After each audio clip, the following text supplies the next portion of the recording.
Et oui, c'est moi en plus. Nickel, tu as même mon surlignage.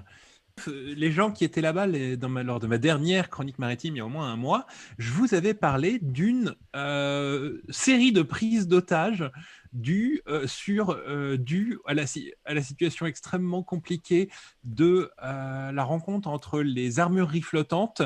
Je ne sais pas si vous vous souvenez, ces bateaux qui sont des réserves d'armes dans lesquelles les porte-containers ont le droit de piocher pour traverser des zones dangereuses et qui doivent rendre après. Et ben donc, il y a eu une citation exactement un an, donc au début en plein cœur du début du Covid, Mhm. un bateau porte-container a été pris en otage par un mec qui était un PSMC, donc un mercenaire de combat marin qu'ils avaient embarqué. Et ils ne le savaient pas, mais le mec n'avait pas été payé depuis 5 mois. C- Et donc, il était un petit peu énervé. Ça, Et c'était donc, ce dont tu avais parlé la fois d'avant, c'est ça? Ouais. c'est ça.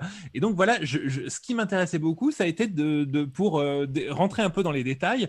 On va aller regarder donc cet article de Baird Maritime.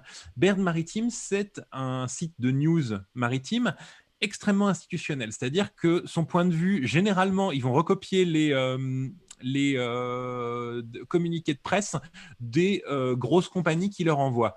Et c'est assez intéressant parce que du coup, la prise d'otage racontée par le communiqué de presse de Eagle Bulk Shipping, le propriétaire du bateau qui s'est fait détourner, c'est extrêmement drôle.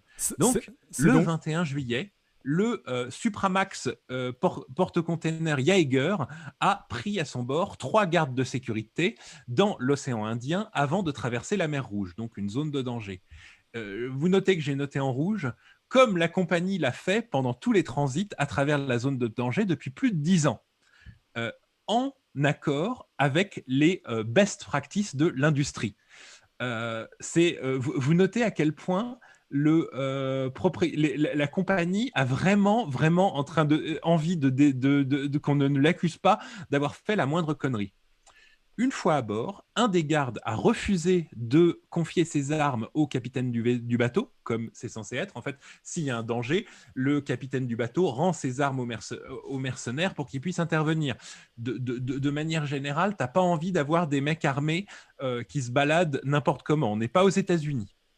Et au lieu de rendre ses armes, il a pris le contrôle du vaisseau et a ordonné qu'on se barre dans une destination de son choix pour exprimer ses grievances and demand and compensation, ses disputes de salaire. Eagle Bull Cadet, parce que bien que le garde ait tiré avec son arme à bord du vaisseau, à aucun moment n'a-t-il menacé ou blessé le moindre de ses coéquipiers. Les 2 autres gardes n'ont pas participé à cette action, dit-il. Alors, on note bien, à l'insu de la compagnie, il y avait une dispute d'emploi entre le garde et son employeur qui n'avait pas été payé depuis plusieurs mois. Eagle Bulk, en coordination avec des experts de sécurité maritime, a travaillé à désescalader la violence de la situation. Après une période de à peine 3 jours, le garde a rendu son arme et a laissé le bateau continuer dans sa destination originale. Les autorités compétentes ont été informées de l'incident et le garde a été débarqué le 30 juillet.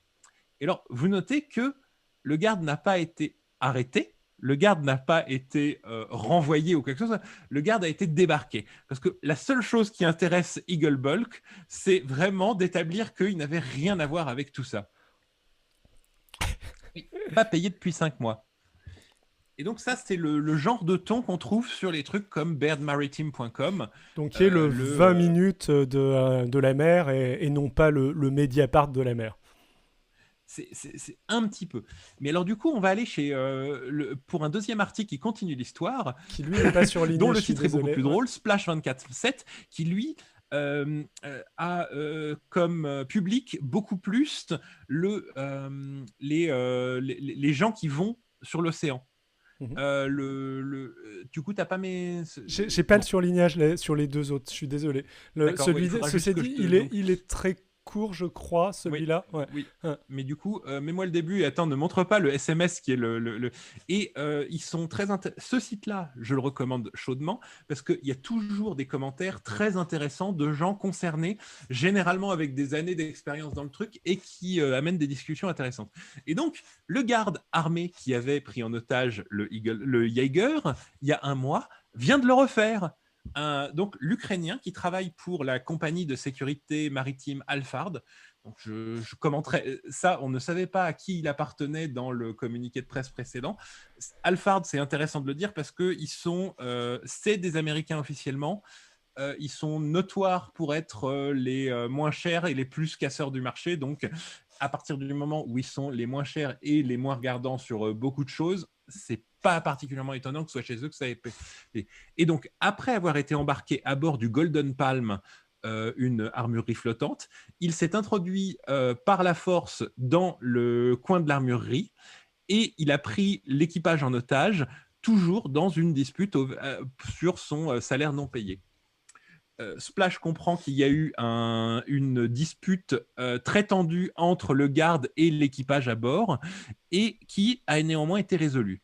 On va aller montrer un peu plus bas le message qu'il a envoyé.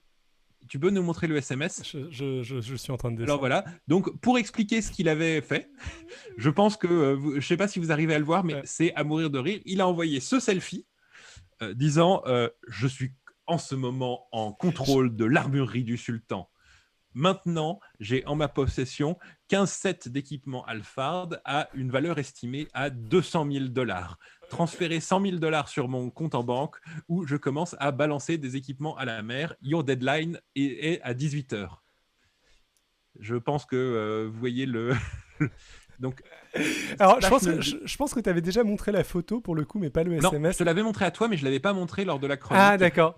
Franchement, la photo, elle vaut le coup, quoi. La photo est extraordinaire et puis ça fait complètement tu t'imagines lui pour le coup à mon avis il joue à Fortnite ou plus à Call of Duty ou je ne sais trop quoi et il s'imagine vraiment dans Usual Suspect ou je ne sais trop quel autre film le pauvre gars ça fait à côté ça fait 5 mois qu'il est coincé sur un bateau où la seule chose qu'il peut faire c'est de la muscu et il est même pas payé. C'est vrai, j'avoue je suis d'accord. Et puis on a le droit de jouer on a le droit de jouer à Call of Duty et d'aimer je le suspecte j'aime bien mais bon voilà. Et donc tout le débat c'est que non seulement les mecs sont pas payés mais en plus ils ont aucun vetting, leurs CV sont absolument pas vérifiés, il n'y a pas de y a pas de performance review, les mecs sont pas entraînés. Globalement, ils récupèrent absolument toute personne qui est prêt à porter une arme dans l'océan Indien, sachant de n'importe quel pays. En plus, dans une zone de quasi-non-droit. Le Golden Palm, je suis allé regarder sur Marine Traffic, c'est un bateau officiellement de recherche qui a plus de 43 ans, qui est passé par plusieurs pavillons de complaisance avant d'aboutir sur le pavillon mongol, qui, comme on l'a dit, est un des moins regardants au monde. Mais avant ça, il était sur le pavillon de Djibouti. Le pavillon de Djibouti qui est, lui non plus, n'a quasiment aucune vérification sur la qualité du bateau. Donc, vivre à bord, ça doit vraiment pas être extrêmement agréable, hein. Et en effet, comme dit Hypophyse, on peut tout à fait pirater un bateau et respecter les règles sanitaires. Oui, tout à fait. Respect à ce niveau. Mais je crois que tu avais un autre article. Un troisième et dernier article. Une bonne nouvelle pour tous les gens qui suivent mes chroniques maritimes depuis très très longtemps, parce que le Ever Given est libre. Mais oui, depuis une dizaine de jours. Mais qu'est-ce qu'il va faire maintenant ? Retourner voir sa famille, aller... Alors donc, il a été libéré contre un paiement non révélé. Donc, la dernière demande officielle, c'était 500 millions de dollars. La dernière offre officielle, c'était 150 millions de dollars. Donc, on peut supposer qu'ils sont arrivés quelque part entre les deux. Le Ever Given... Non, mais le chat, tu fais quoi là? Oh. Avec le micro en plus. Donc, le bateau, pour l'instant, n'est pas capable de travailler de voyager à sa pleine vitesse suite à probablement des dégâts lors de l'échouage et de la longue pause dans le grand lac amer. Et il devait aller jusqu'à Hambourg, mais visiblement, il va se diriger plutôt vers Rotterdam, où j'imagine ils ont des meilleures facilités pour faire ce genre de réparation. Mais bonne nouvelle pour les marins qui étaient à bord. Non mais le chat, arrête de te frotter sur le micro. C'est bon, avec Zoom, ça ne s'entend pas trop. Et bah, comme quoi tu as de la chance. Pourtant, il ronronne sur le micro là. Mais ça passe à peu près. J'imagine que vous entendez Adrien mieux que d'habitude. En tout cas, on a changé un peu de setting et ça avait l'air de marcher vachement mieux. Moi, en tout cas, je l'entends très bien. J'ai pas de bruit de fond ni quoi que ce soit. Je pense qu'on peut s'arrêter là au niveau des chroniques maritimes et on va pouvoir passer à notre... Si vous avez des questions, mais en tout cas, voilà, c'est rapide. Nouvelle et dernière séquence, la séquence... La Super Ministre Battle. Exactement. Voilà, c'est terminé. Si vous voulez nous donner un petit coup de pouce, vous connaissez le topo, un like, ça nous fait plaisir et ça aide à faire découvrir la chaîne. Un commentaire ou un partage sur les réseaux sociaux, c'est encore mieux et on vous fera des bisous. Pour ne rater aucune vidéo, abonnez-vous, activez la cloche. Si vous voulez écouter nos revues de presse en avant-première et interagir en live avec nous, ça se passe sur la chaîne Twitch Xilcast. Enfin, si vous êtes plus podcast audio, on diffuse aussi certaines de nos revues de presse sur le podcast As Critique.